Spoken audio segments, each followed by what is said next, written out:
Dopo la lunga sosta mondiale torna alla Serie A e c'è subito grande voglia di fare bene. Amiche ed amici del futsal, un saluto da Giacomo Mozza e benvenuti al Pala Lupatottina di San Giovanni Lupatotta. È l'ottava giornata del campionato di Serie A Tesis Audace Calcio a 5 Verona Soccer Altamura, che ieri ha ottenuto la terza Supercoppa italiana consecutiva nella propria storia, nel proprio palmarès, andando a vincere 6-3 al Pala Badiali di Falconara Marittima contro l'Ocasa Falconara, e quindi si è portato a casa il primo trofeo della stagione. Recupera subito palla, è cominciato il match, recupera palla velocemente l'Altamura con il tentativo Verona in questo avvio di gara.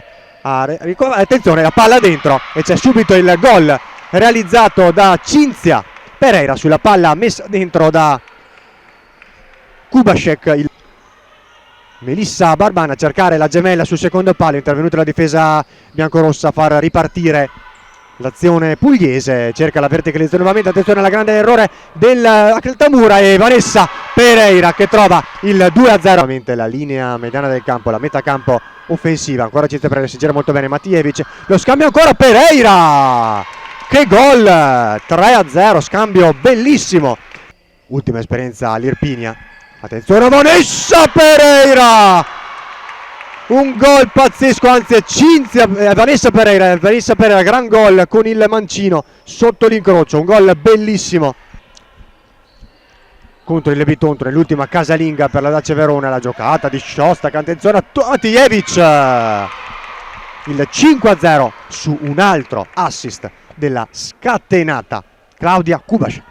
Assist in due tempi, diciamo, per Matievic. Fredda, attenzione, grande giocata con tutte le giocatrici in movimento dell'Altamura coinvolte, e poi Marta Verdù che prova la sortita disperata personale offensiva. Natascia Barban punta occhi negli occhi Sabatino, ancora Barban che calcia e inganna con la sua traiettoria Antea Polloni. Bel gol da parte di Natascia Barban, è il suo quarto stagionale e soprattutto è l'1-5. Battuta, attenzione Cinzia Pereira dalla dentro per Vanessa Pereira che viene bloccata da Verdù in due posto appunto per un anno a Raffaele Colaiani. Attenzione alla giocata, ancora nello stretto Vanessa Pereira, ancora lei, 6-1, ancora statica, immobile la difesa dell'Audace Verona, talmente dominato questo primo tempo al Pala Lupatotina, primo tempo che si chiude ora. Audace Verona e Soccer Altamura vanno al riposo.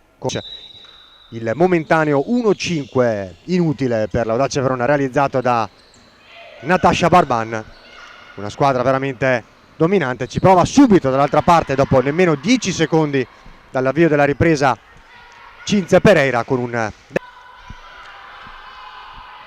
Melissa Barban, lungolina per Natascia Barban, grande giocata, ancora Natascia Barban per Melissa,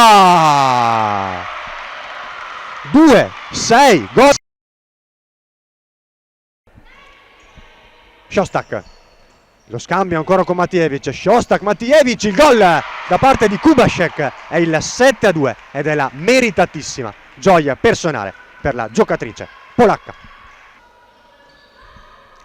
La 9 per la 26 ancora, palla dentro, interviene Maretti che trova il 3-7 con la maglia del portiere di movimento, gran palla di Natascia Barban per Greta Maretti che riceve da Claudia Kubashek, torna dalla polacca, dribbling su Evelyn, gran palla per Matievic, 8-3.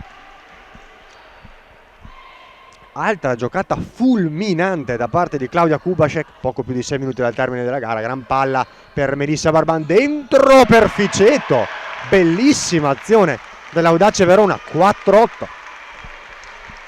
Maretti, la palla verso Ficeto, rallentata da parte di Pezzolla, ancora Ferrari, Ficeto, azione insistita dell'Audace Verona, un po' confusa ma comunque caparbia, ancora Maretti, altro rimpallo, Maretti calcia, Maretti trova il 5-8 a 107 secondi dal termine, 5-8, doppietta personale di Greta Maretti, azione fumerà anche il match, finisce qui la partita con la vittoria del Soccer Altamura 8-5 al Pala Lupatotina sull'Audace Verona.